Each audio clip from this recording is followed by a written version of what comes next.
কলা আর স্ট্রবেরি দুইজন দুইজনকে ভালোবেসে অনেক তাড়াতাড়ি বিয়ে করেছিল, কিন্তু ভালোবাসা দিয়ে কি আর পেট ভরে? কলা, শোনো, আমার একটা নতুন ড্রেস দরকার। কালকে আমি ঘুরতে যাব, আর একটা গোল্ডেন নেকলেসও পছন্দ হয়েছে। গত মাসেও তো একটা নতুন ড্রেস কিনে দিলাম, আর গোল্ডেন নেকলেস তো অনেক দাম।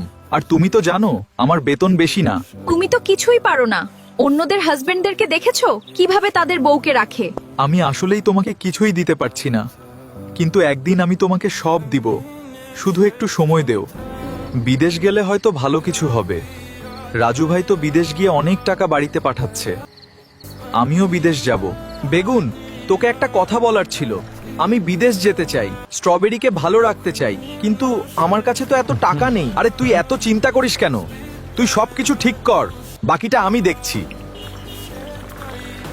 ঠিক আছে, তাহলে চল বাড়িতে যাই। কলা জানতো না বেগুনের উপর কলার এই বিশ্বাস কলার বুকে একদিন ছুরি দিয়ে আঘাত করবে। বিদেশ যাওয়ার জন্য যেই টাকা প্রয়োজন তা এই গাড়ি চালিয়ে জোগাড় করা সম্ভব না। আমাকে অন্য কিছু করতে হবে। আমি এই মায়ের গয়নাগুলো বিক্রি করে দেই।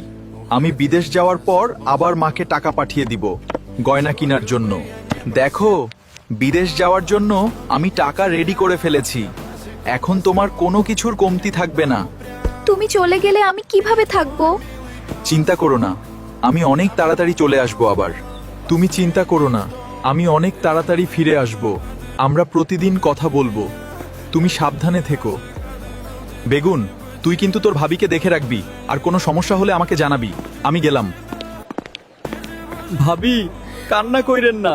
কান্না করেন কেন? আমি তো আছি। চলেন আমরা বাড়িতে চলে যাই। কলা চলে গেল স্বপ্ন নিয়ে, রেখে গেল তার সব বিশ্বাস। কিন্তু পিছনে কি ঘটতে চলেছে তা সে কল্পনাও করতে পারেনি। জানতে চাও কি হবে তারপর?